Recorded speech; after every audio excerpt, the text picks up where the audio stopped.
Hola. So we're going to do a quick review of groups and periods and how the periodic table is laid out. So periods are these horizontal rows.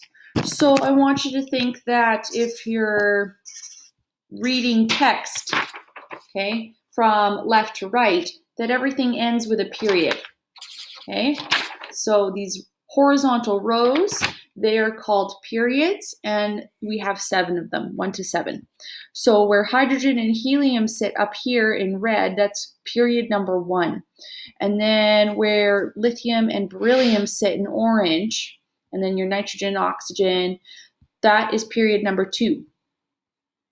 Then we have groups and families. Groups and families, you can use those two terms interchangeably. I could say, could you find me group number, or name group number 1 for me, or name family number 1 for me. So our groups and families, there's 1 to 18, and these are these vertical columns.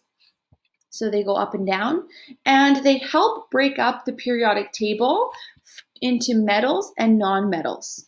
So we did a little bit of a review in our Google Meet on Wednesday. If you didn't have a chance to join, please try to during our regular class time. And yeah, it's an opportunity for you guys to ask some questions, and I do a little bit of a review if necessary. So we did review a little bit about the different groups and periods. So group number 1, alkali metals, these are metals. Everything on the left-hand side of your periodic table, these are all going to be metals. And so group number 1 is the most reactive. Group number 1 is super keen to lose electrons.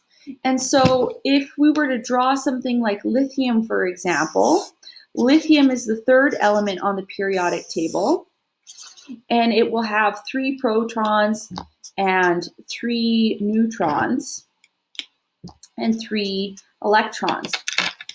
And so if you draw it as a Bohr model, you'll notice that the first ring with 2 electrons is full, but the second ring on the exterior is not. The goal is to have 8 electrons in the second ring here, 8, but there's only 1. So lithium's not really too happy with just having 1 free-floating electron. It would rather just get rid of it. And it would look a lot nicer having at least a full first ring of 2 electrons.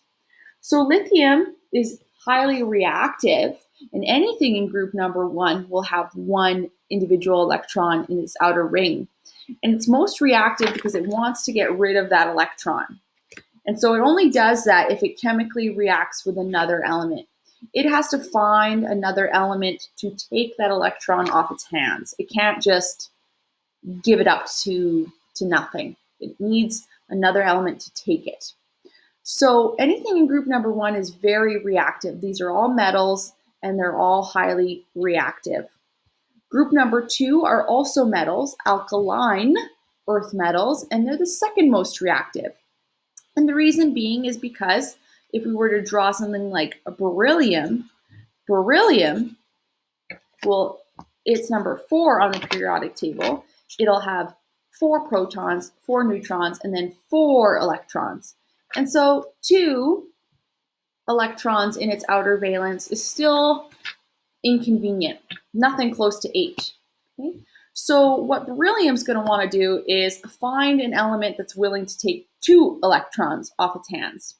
So alkaline earth metals are the second most reactive. Then if we get over to the right-hand side of the periodic table, you'll notice that these are all non-metals. They're all gases at room temperature. And so group number 17, the second farthest one to the right, these are all called halogens. So they're non-metals, and these guys like to react with metals. Typically your halogens are your elements that are the ones that are going to be willing to take electrons off the hands of those metals that want to get rid of them. So halogens are reactive, and they're most often going to react with your metals in group number 1 or 2. Noble gases are in group number 18, far to the right, the farthest ones. Noble gases, you are not going to see them in chemical equations or formulas because they're non-reactive. They're not going to want to chemically react with another element because their rings of electrons are full. They're perfect. They are what we call stable. So an example would be helium. Helium has 2 protons, because it's the second element on the periodic table, and 2 neutrons, and it'll have 2 electrons. So its ring is full. Helium is not interested in reacting with anything else. If we were to look at another noble gas like neon, neon is the 10th element on the periodic table. So it would have 10 protons and 10 neutrons in the nucleus, and then 10 electrons. 2 electrons in the first valence, and then 8 in the second. And we talked about the octet rule and how with the Bohr model, the goal is to have 2 electrons in the first ring and then 8 in the second. 2 and 8. Okay? So neon is not interested in reacting with anything else because it's perfect. It has all the electrons that it needs in order to be full. So noble gases are often used in a lot of household appliances. They're used in glazing when we're looking at windows and insulating them with gases, or light bulbs as well. And the reason is because they're non-reactive. We don't have to worry about these gases reacting with anything else, exploding, catching fire. Transition metals, these are all metals, and they sit pretty central in the periodic table, typically groups number 3 to 12 or 3 to 11. And so transition metals are metals, okay? Then we have metalloids. So metalloids are unique, and they sit on this staircase here. So metalloids, we have a staircase here. It's in black. Some periodic tables, the one in our classroom, had actually a red line or a red staircase there. And this staircase is really important because it divides your periodic table. Everything below the staircase and to your left are metals, like your alkali metals, your alkaline earth metals, and all your transition metals. So everything below the staircase, metals. Everything above the staircase, those are nonmetals. So you have your noble gases, those are nonmetals. You have your halogens, those are nonmetals. And then you have nonmetals here in green.